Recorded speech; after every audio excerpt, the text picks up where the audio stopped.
Bonjour à tous, j'espère que vous allez bien. Aujourd'hui, on se retrouve pour une nouvelle vidéo et on va parler d'un SSD en 3.0. C'est le Western Digital SN570 en version 1 Tera et je vous propose qu'on attaque ça tout de suite après l'intro. C'est parti.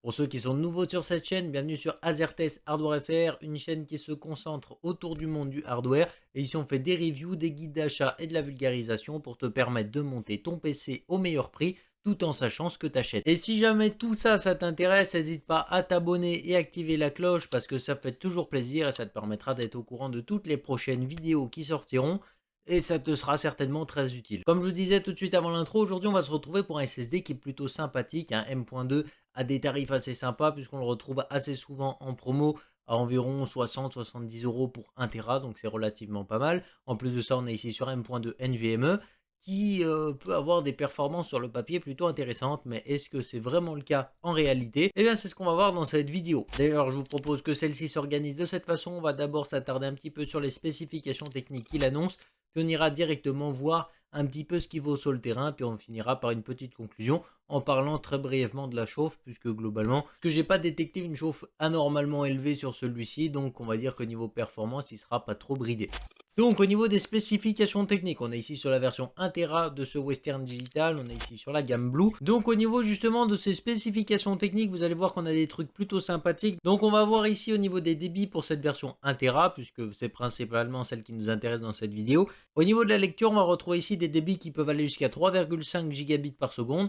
Donc c'est déjà des trucs plutôt pas mal, on est au maximum du PCI Express 3.0, donc c'est plutôt cool. Et au niveau de l'écriture, justement, on va annoncer des débits jusqu'à 3 gigabits par seconde en écriture, donc c'est plutôt pas mal également. Tout ça, c'est en lecture et écriture séquentielle comme vous devez avoir l'habitude. En général, ils prennent les chiffres qui les arrangent pour faire vraiment des grosses specs. Il y a un point qui va être plutôt intéressant à relever, mais pas vraiment dans le côté positif, c'est l'endurance de ce SSD. On va être ici à seulement 600 Tbps d'endurance pour une version 1 Tera.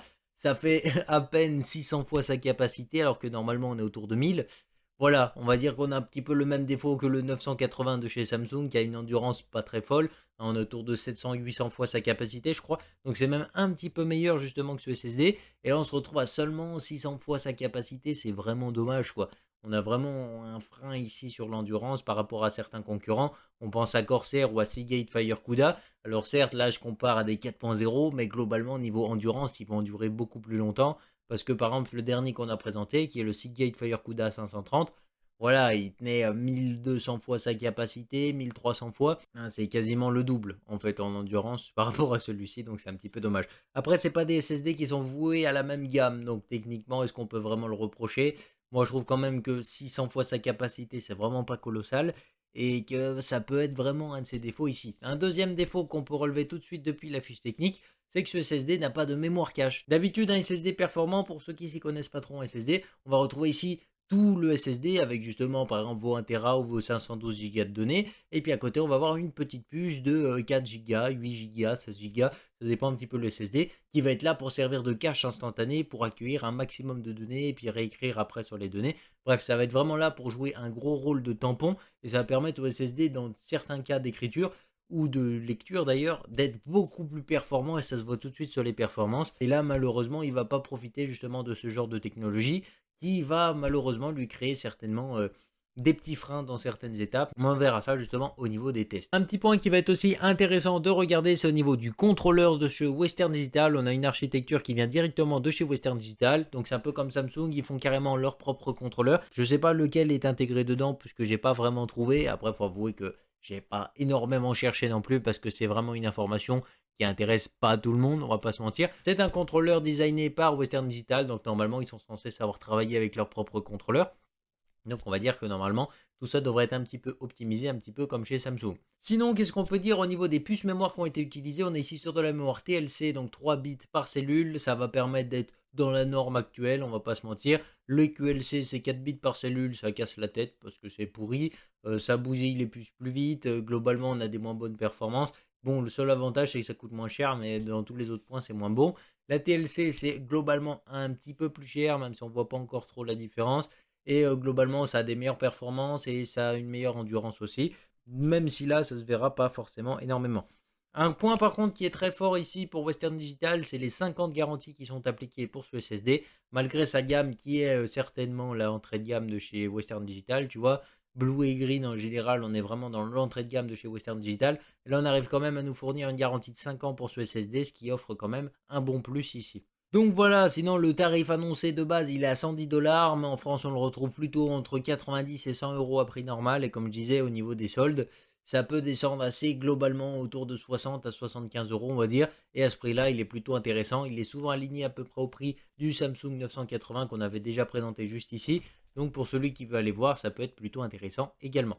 Maintenant qu'on a parlé un petit peu des spécifications techniques du monstre, ça serait peut-être bien d'aller l'essayer. Du coup, pour le protocole de test, comment ça s'est passé? Il a été placé sur une B550 E-Gaming de chez Asus ROG avec un Ryzen 5 3600 qui a été overclocké. Ce SSD a été placé sous le dissipateur de la Asus ROG et non sous un autre dissipateur ou à l'air libre. Il était sur le dissipateur d'origine de l'Asus ROG. Normalement, le refroidissement devrait suffire, mais si le SSD chauffe énormément, ça permettra de le voir aussi.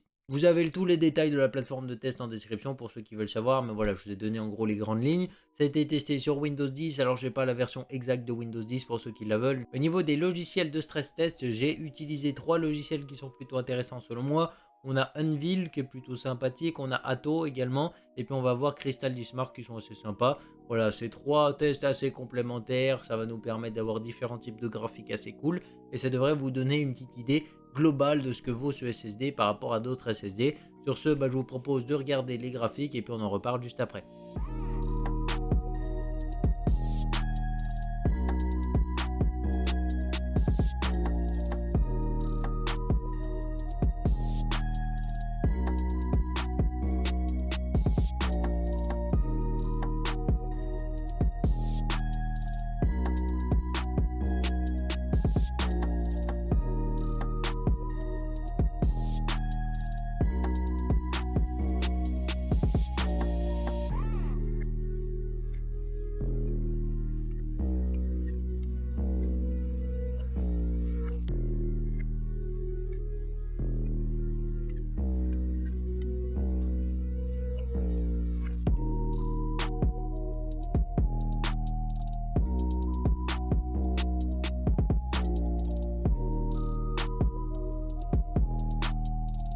Donc voilà, comme vous avez pu le voir sur ces graphiques, on se retrouve ici sur un niveau de performance qui se rapproche quand même de manière assez agressive du Samsung 980, que ce soit en version 500 Go qu'on a déjà testé ou la version 1 Tera que j'ai projeté sur ces graphiques par rapport aux valeurs que j'ai trouvées sur internet.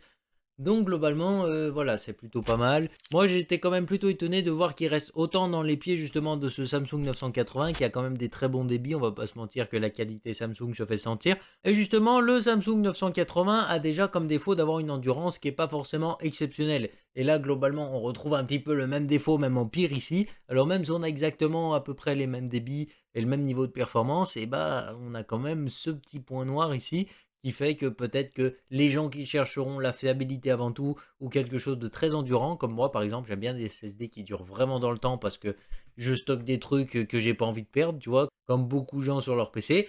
Et l'endurance, c'est vraiment l'un des points que je privilégie absolument sur mes SSD et c'est ce qui ferait peut-être que je ne choisirais pas justement ce SSD-là. Donc c'est quelque chose qu'il faut savoir, 600 Tbps de données, ça fait à peine 600 fois sa capacité, alors à peine 600 fois parce que globalement, pour quelqu'un qui se sert pas vraiment tous les jours de son PC ou qui fait pas vraiment du montage vidéo en veux-tu en voilà et qui voit des fichiers de 40 ou 50 gigas tous les jours, tu vois, globalement, ça va être long pour lui 600 fois la capacité du SSD. Mais si c'est quelqu'un qui a justement un usage assez intensif de ces SSD, déjà en général, ça va pas être vers de l'entrée de gamme qui vont se tourner. Mais globalement, si c'est le cas, je vous conseillerais pas forcément ce SSD-là pour ce point-là. Par contre, niveau performance, si vous voulez un truc pour faire tourner des jeux à toute balle, là, il y a vraiment rien à dire. Au moment où il a 75 ou 60 euros, moi je te le dis, tu pars direct dessus. Entre ça ou le Samsung 980, voilà, un des deux, je peux te dire que tu fais du sale et c'est nickel. Donc sur ce, j'espère que la conclusion vous aura plu justement sur ce SSD, que cette vidéo vous aura plu et vous aura permis d'en savoir un petit peu plus sur ce SSD. Et si c'est le cas, n'hésitez pas à mettre le petit pouce RGB pour me montrer que la vidéo vous a plu. Abonnez-vous si ce n'est pas encore fait. Puis on se retrouve très bientôt pour une prochaine vidéo. Bye les gens.